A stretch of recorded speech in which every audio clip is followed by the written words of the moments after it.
Merci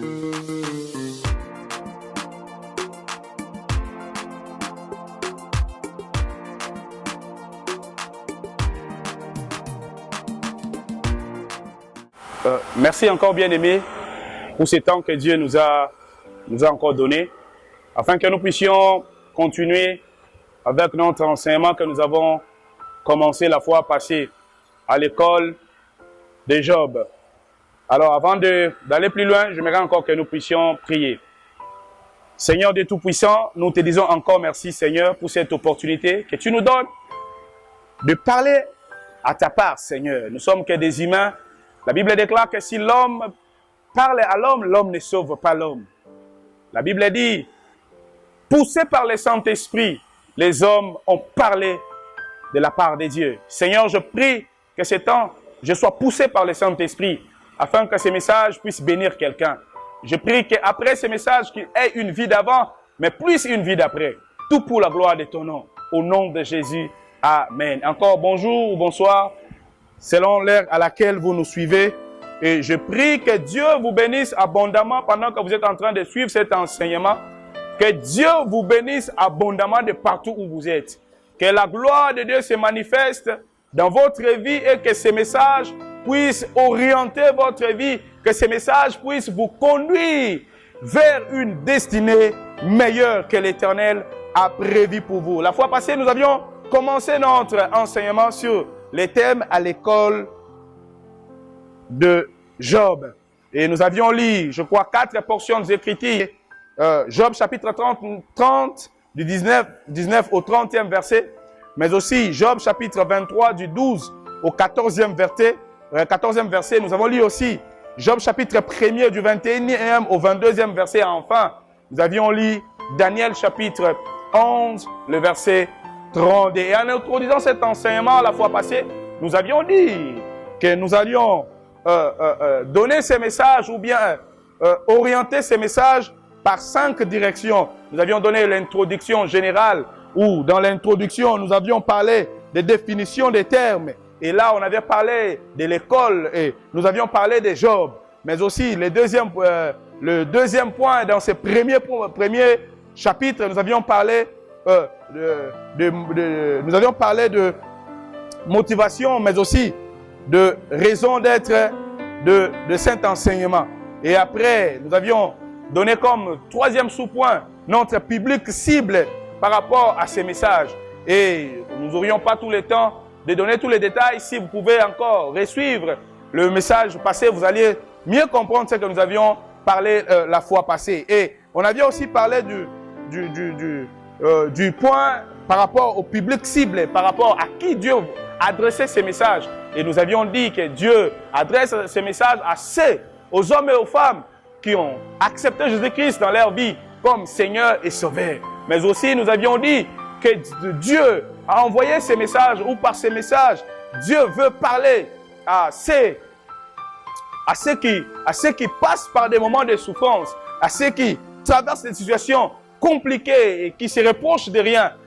Par rapport à Dieu avait envoyé ces messages. Et enfin, comme public cible, c'était toute personne qui n'a jamais expérimenté la souffrance dans sa vie. Bien-aimés, ce soir, alors que nous voulons partager encore la pensée de Dieu, nous allons entamer notre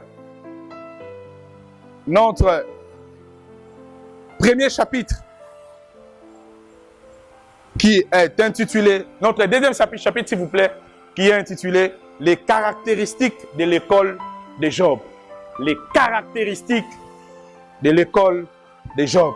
Il y a plusieurs caractéristiques de l'école de Job. Mais pour notre enseignement, le Saint-Esprit nous a permis à comprendre 10 caractéristiques attachées à cette école de Job. Peut-être que tu trouveras quelqu'un d'autre parler aussi dans d'autres angles, mais par rapport à cet enseignement, alors que nous étions en train de préparer ces enseignements, Dieu nous avait donné 10 caractéristiques. Premièrement, dans l'école de Job, il n'y a que la volonté de Dieu qui se manifeste. Pour comprendre que vous passez par l'école de Job, c'est quand vous vivez quelle est la volonté de Dieu. Dans cette école, il n'y a pas quelqu'un d'autre qui peut faire ce qu'il veut. Dans cette école, tu comprendras que ce que je suis en train de vivre, ce n'est que la volonté de Dieu. Alléluia. Il n'y a que la volonté de Dieu. Nous comprenons très bien que sur cette terre, il y a certaines personnes qui vivent leur propre volonté. Et dans la volonté permissive de Dieu, Dieu leur laisse aussi l'opportunité de vivre leur volonté. Mais il y a ceux qui sont appelés enfants de Dieu. Ils sont appelés à vivre quelle est la volonté suprême de Dieu. Et passer par cette école, c'est vivre la volonté. Vivre la volonté de Dieu. Ou vivre la manifestation de la volonté de Dieu. Deuxième caractéristique de l'école de Job, c'est ce que nous avions parlé l'autre fois. C'est la souffrance qui bat les records. Ça, c'est la case parmi d'abord des caractéristiques de base de l'école de Job, c'est la souffrance. Alors, c'est quoi la souffrance?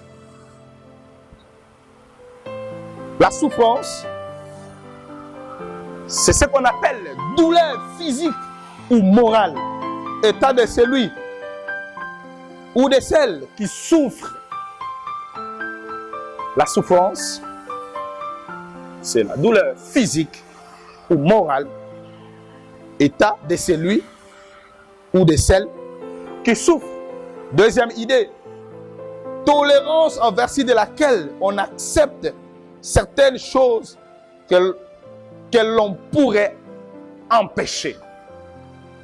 La souffrance, c'est la tolérance en vertu de laquelle on accepte certaines choses que l'on pourrait empêcher. Alors, la souffrance peut avoir plusieurs visages. Premièrement, la souffrance peut être physique. Physiquement, vous souffrez. Perte de qualité de santé. Manque de moyens financiers. Perte de biens. La mort. Peut-être d'autres visages de la souffrance. Je disais, perte de qualité de santé. Perte de biens financiers. Perte de la vie. La maladie fait partie de la souffrance physique. D'autres visages de la souffrance est morale. Perte des relations, perte des amis, troubles au travail, échec à l'université ou école,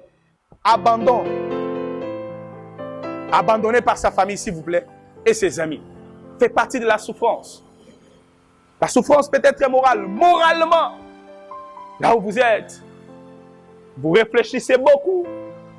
Les relations sont parties. Les amis qui étaient plus proches de vous, à cause de la souffrance, ils sont éloignés de vous. Ils vous ont abandonné. J'aime, chez nous en Afrique, où on parle des amis de souffrance et des amis des temps de gloire. Et pendant la souffrance, vous perdez des amis. Les amis qui étaient avec vous pendant le temps de gloire. Les amis qui étaient là à côté de vous à tout moment. D'un coup comme ça, ils sont tous partis. Ils vous ont abandonné, seuls. Et moralement, tu commences à regretter. Tel ami est parti. Tel autre ami n'est plus là. Et vous passez dans des moments difficiles. Et moralement, vous êtes troublés. Mais il y a aussi des visages de souffrance qui est spirituel. La souffrance aussi peut être spirituelle. Et par rapport à ça, nous avons 3 sources de souffrance. Premièrement, l'homme lui-même, à cause de ses erreurs. Il y a des gens qui souffrent à cause de ses erreurs. Tes erreurs amènent ta vie dans la souffrance. Tu passes des moments difficiles juste parce qu'un jour, tu as commis une erreur grave et a introduit ta vie dans la souffrance. Mais aussi, la souffrance peut avoir comme source les diables ou les autres à cause de leur mauvaise foi. Il y a aussi des fois nos amis, il y a aussi les diables des fois qui entraînent nos vies sous la souffrance. Ils cherchent à nous dribbler, ils cherchent à nous déstabiliser. La Bible dit, les voleurs viennent pour voler, détruire et égorger. Mais le Fils de l'homme est venu pour que vous ayez la vie. C'est-à-dire que le diable a une mission d'amener nos vies, de mettre nos vies sous la souffrance extrême, sous la souffrance difficile. Le diable peut être l'auteur de nos souffrances. Et troisième source, c'est Dieu lui-même. Dieu lui-même, à cause de sa souveraineté. Dieu amène nos vies sous la souffrance à cause de sa souveraineté. Si nous voyons la vie de notre frère, notre patriarche, Job, si ce matin ou ce soir il était là, qu'on lui donnait le micro pour dire que Job, pourquoi tu as vécu toutes ces situations difficiles?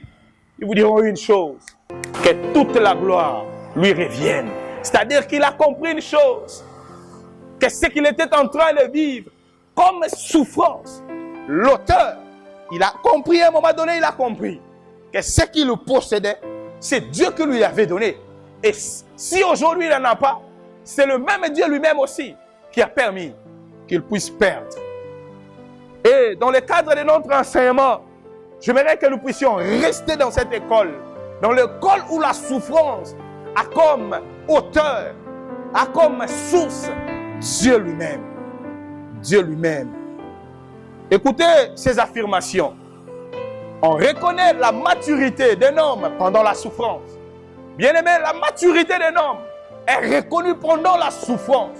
C'est pendant la souffrance qu'on reconnaît réellement que tu es un homme mature ou tu es un homme immature. Parce que pendant la souffrance qu'on connaîtra ce que tu es réellement, bien-aimé dans le Seigneur. Pendant la souffrance, on connaîtra qui tu es. On connaîtra qui je suis. C'est pendant la souffrance. Il y a des gens qui font semblant de prier aujourd'hui parce qu'ils ont tout. Il a les vêtements, il a les moyens qui lui permettent de venir à l'église. Et les jours où tu n'auras pas de vêtements, les jours où tu n'auras pas l'argent, les jours où la situation sera compliquée dans ta vie, est-ce que tu viendras à l'église? Est-ce que tu feras ce que tu fais aujourd'hui? Aujourd'hui, peut-être, tu pries par crainte. Parce que tu te dis, si je ne prie pas, peut-être la souffrance va toquer dans la porte de ma vie. Est-ce que c'est possible que tu sois au milieu de la souffrance et qu'on témoigne à toi que tu es un homme mature? J'aime Job. Parce que Job, au milieu de la souffrance, on lui a demandé d'insulter Dieu et de mourir. Job a dit non, je ne peux jamais insulter mon Dieu. Parce que ce que j'avais, c'est lui qui m'avait donné. Et ce que aujourd'hui, si je manque, c'est parce que lui-même, il a voulu. Mais aujourd'hui, nous voyons des gens, juste à cause de la souffrance, ils arrêtent de venir à l'église. Ils perdent même la qualité de la vie spirituelle. Ils perdent même la qualité de la vie de prière. Quelqu'un qui venait jour après jour à l'église, quelqu'un qui venait à l'intercession, il priait, il cherchait Dieu. Mais à cause de la souffrance, il est éloigné de Dieu. Il est allé plus loin de Dieu. Il a même abandonné sa foi. Il y a certaines personnes, ils sont aujourd'hui dans l'escroquerie à cause de la souffrance. Il y a d'autres personnes qui ont perdu leur qualité de vie chrétienne. Tu ne reconnais plus de lui comme enfant de Dieu, juste parce qu'il est dans la souffrance. Combien de fois nous n'avons pas entendu les gens faire des scandales, les enfants de Dieu qui font des scandales terribles. Et quand on lui pose la question, il vous dit, les salaires que je touche chaque mois ne me permettent pas de vivre. C'est pourquoi je dois commencer à chercher, à faire de fausses accusations, à aller faire des factures qui ne sont pas vraies, aller faire des magouilles. Pourquoi? Parce qu'il est dans la souffrance. Il y a des jeunes filles que vous voyez à l'église, qui prient à l'église, mais qui vivent des vies qui ne plaisent pas à Dieu, qui sont dans l'impudicité, ils sont dans des histoires compliquées, simplement parce qu'il y a eu la souffrance dans leur vie. Or, c'est pendant ces temps qu'on reconnaît la maturité d'un homme. Si tu es enfant de Dieu, prouve-nous que tu es enfant de Dieu. Pendant le temps de souffrance, tu tiens bon. Tu ne perds pas ta qualité de vie. Je me souviens de Jésus-Christ sur la montagne. Pendant qu'il était en train de prier, le diable lui dit, il avait faim réellement. Mais le diable lui dit, voilà, le pain est là. Est-ce que tu peux manger? Si tu acceptais de m'adorer, il a dit, jamais je ne pourrai pas le faire. Jésus a refusé. Bien-aimé, ce n'est pas la souffrance qui va nous amener loin de Dieu. Ce n'est pas ce que nous vivons comme des situations compliquées dans la vie qui va nous amener à aller plus loin de Dieu. Je suis venu dire à quelqu'un, même au milieu de la souffrance, tiens bon. Tiens bon et témoigne ta foi chrétienne. Deuxième chose, vivre sur cette terre en ignorant la souffrance, c'est être un inhumain. Être un inhumain.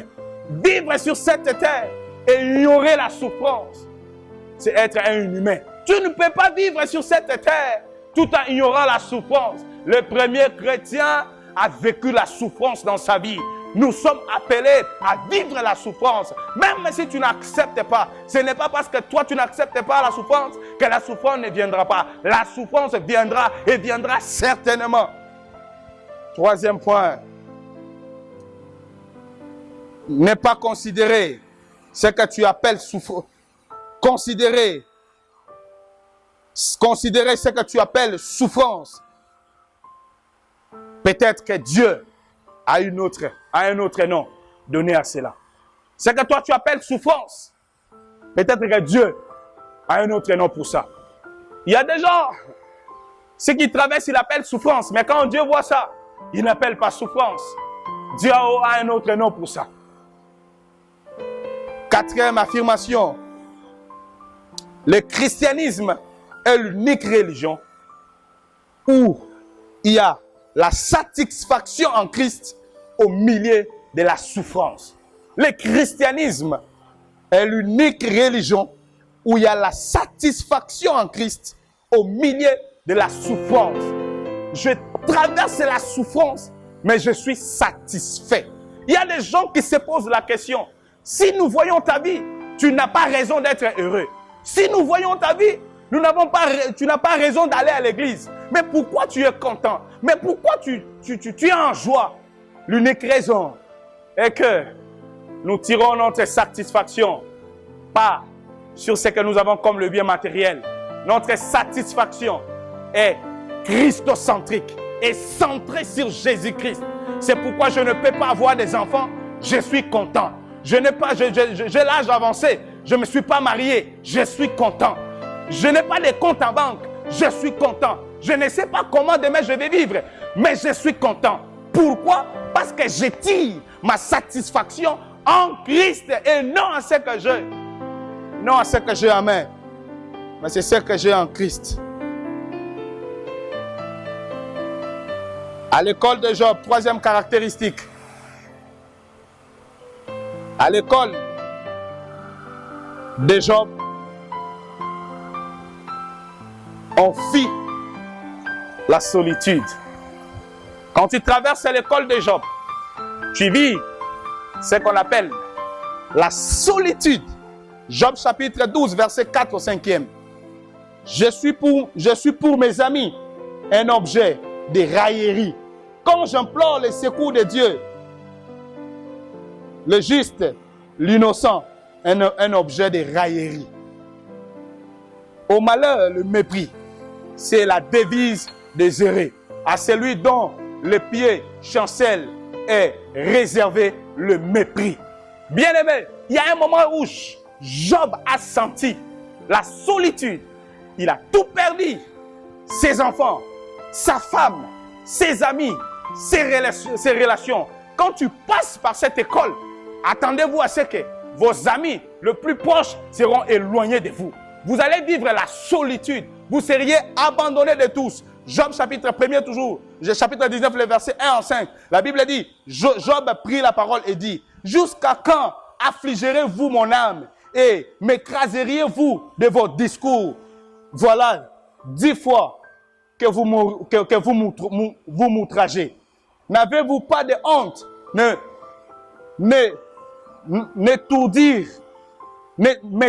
M'entourer ainsi. N'avez-vous pas de honte et m'entourer ainsi? Si réellement je péchais, seul j'en suis responsable. Pensez-vous me traiter avec hauteur? Bien-aimé, voilà comment celui qui aidait les autres est devenu un objet de mépris. Quand tu traverses cette école, tu vas vivre la solitude, l'abandon. Tous les amis qui étaient avec vous ne sont plus avec vous. Job chapitre 19, verset 14 au 15e. La Bible dit, je suis abandonné de mes proches. Je suis oublié de mes intimes. Je suis étranger pour mes serviteurs et mes servantes. Je ne suis plus à leurs yeux qu'un inconnu. Une mauvaise expérience à vivre quand on traverse l'école de Job. C'est quoi la solitude? Je vais aller très vite. 2 idées cachées derrière ces mots. 1. L'état d'une personne qui est seule, qui est retirée du commerce du monde. 2. Le sentiment d'être seul ou abandonné. Comment est difficile d'être abandonné de tout le monde. Ceux qui étaient avec vous ne sont plus avec vous. Bien-aimés dans le Seigneur, ce soir, j'aimerais que tu comprennes ces choses. Toi qui passes par cette école, toi qui vis la solitude, sache-le que tu es à l'école de Job. Et Dieu est en train d'enseigner des choses. Ne te trouble pas parce que ta femme t'a abandonné. Ne te trouble pas parce que tes amis ne sont plus avec toi. Ne te trouble pas parce que ceux qui devraient être avec vous ne sont plus avec vous. Sois conscient que tu es dans l'école de Job et tu es en train de vivre la solitude. Je finis ce temps par la prière. Seigneur Dieu Tout-Puissant, je te prie pour mon frère et ma soeur qui est en train de vivre cette situation, qui est en train de passer par cette école. S'il te plaît, Père, aide-lui à sortir de cette situation. Mais je prie aussi pour ceux-là qui n'ont pas encore expérimenté la solitude. Aide-les, Seigneur, que quand viendra ce moment, qu'ils soient capables de tenir et de sortir. Que toute la gloire revienne à toi, au nom de Jésus. Amen. Que Dieu